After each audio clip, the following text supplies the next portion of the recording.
Kiah Stokes drives her knee straight into Caitlin Clark's quad.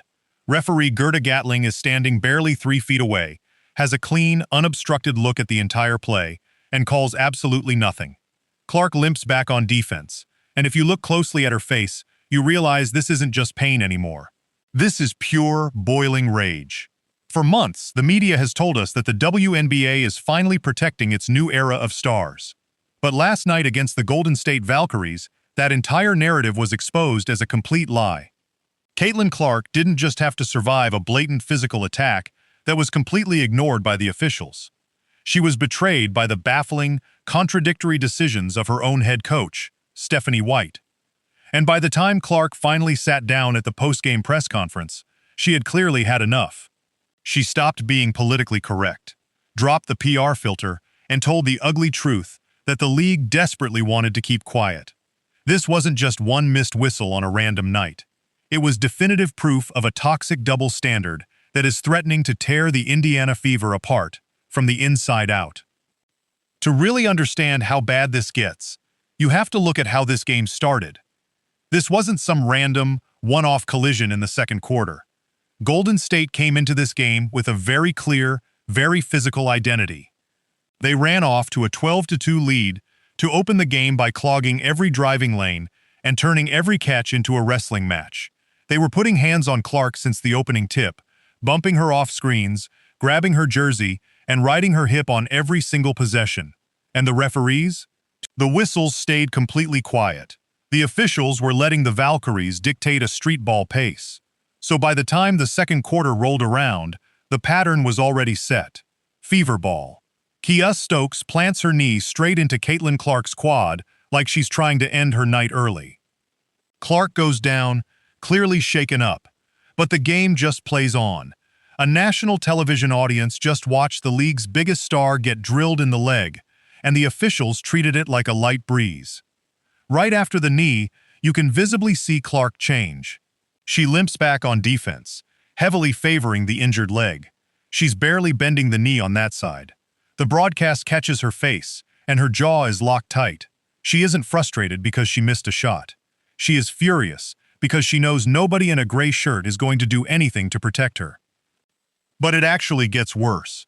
When Clark finally gets a moment to demand an explanation from the officials, the answer she gets from Gerda Gatling is an absolute insult to her intelligence. Gatling actually told Clark that she initiated the contact herself. Let that sink in for a second. The official explanation, given on a professional basketball court, was that Caitlin Clark purposely chose to run her own thigh directly into a defender's planted knee.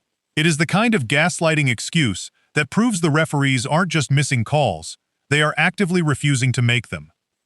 From that exact moment, Clark's entire night was completely compromised. You cannot play elite basketball on a swelling quad.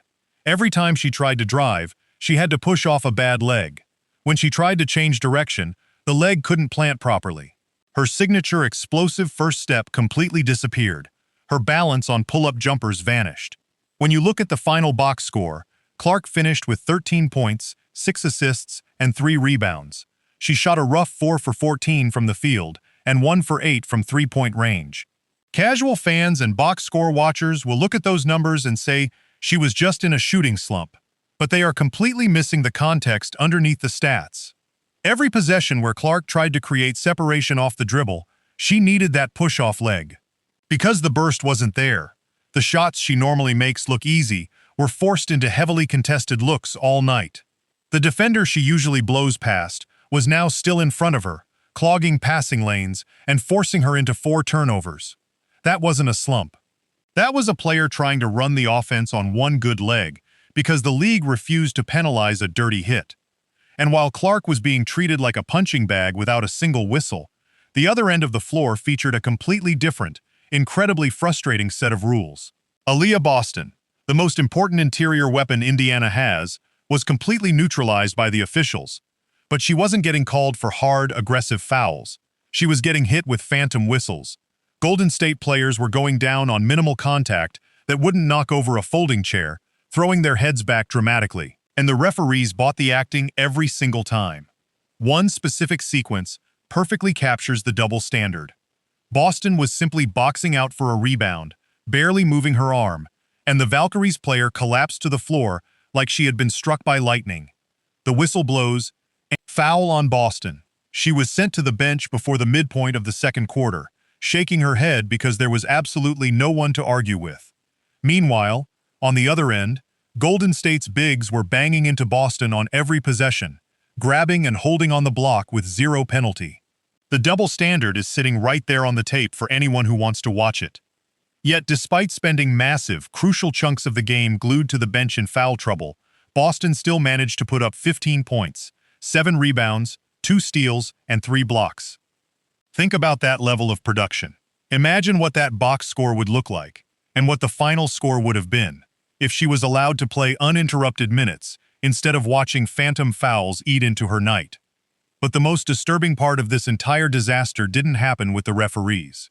It happened on the Indiana bench, with the game slipping away and the Fever eventually losing 88-75. You would expect the coaching staff to manage the situation logically. Instead, Coach Stephanie White made decisions that have Fever fans absolutely outraged. White pulled Caitlin Clark for massive stretches of the fourth quarter. The stated reason? Injury management. A strict 25-minute limit meant to protect her long-term health as she recovers from a previous back issue. On paper, restricting the minutes of an injured franchise player sounds like responsible coaching. But the logic completely falls apart when you look at what else was happening on the floor. While Clark was benched to supposedly protect her, veteran guard Kelsey Mitchell was left on the floor to play a massive 35 minutes in a game that was already completely out of reach. Mitchell stayed out there deep into garbage time, aggressively hunting shots against a loose defense, eventually finishing with 20 points. This is the math that nobody on the Fever roster wants to say out loud.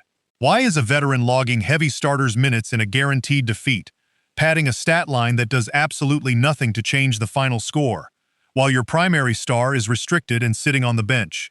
The debate raging among fans and analysts right now is fierce. The accusation is that the coaching staff is actively prioritizing veteran stat padding over team chemistry.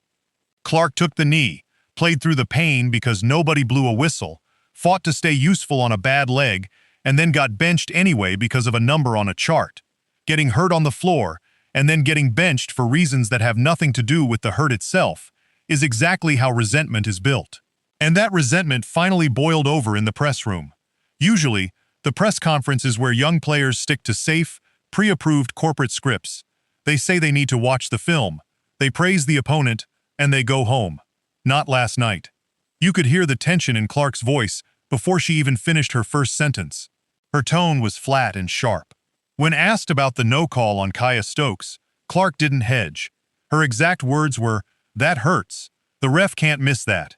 And then I have to play with a contusion in my leg the rest of the game. It's ridiculous." She didn't dance around it. She explicitly named the call as wrong and named the consequence as unfair in the exact same breath. When asked about Gerda Gatling's explanation, Clark openly scoffed, stating, "She said I initiated contact, which is fine. You can't knee me in the leg, knock me over." The contrast between Clark and her coach was absolutely staggering. Right after Clark exposed the grim reality of the game, Coach Stephanie White took the podium and handled it completely differently. White defended the officiating as just being part of the game. She framed the bizarre rotation and the minutes restriction as part of a long-term plan. Put those two press conferences side by side, and the gap is impossible to ignore. Clark is naming a specific injury and a specific missed call. White is talking in vague, corporate terms about a system and a process. That is not a coach and a player on the same page. That is two people describing two completely different universes. This heavy disconnect is exactly what is fueling wild speculation across sports media right now. Analysts are already starting to float trade scenarios, wondering if Indiana might lean fully into Aaliyah Boston and move on from the Clark and White pairing altogether. Nobody in the front office is saying the word trade out loud yet, but the fact that the conversation is even happening tells you exactly how toxic the temperature has gotten. The WNBA is sitting on a historic goldmine. Caitlin Clark is bringing unprecedented ratings, sold-out arenas, and massive television contracts to a league that desperately needed them.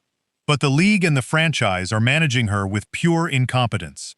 They are letting their most valuable asset get physically battered without protection, while her own coaching staff sends completely mixed signals from the bench. If Stephanie White and the front office cannot get on the same page about protecting their franchise player, all of this outside noise is going to turn into a fracture that Indiana won't be able to fix. Strip away the PR talk, and the truth is simple. The business of the WNBA has changed forever, but the referees and the old guard coaches are proving they simply aren't ready for it.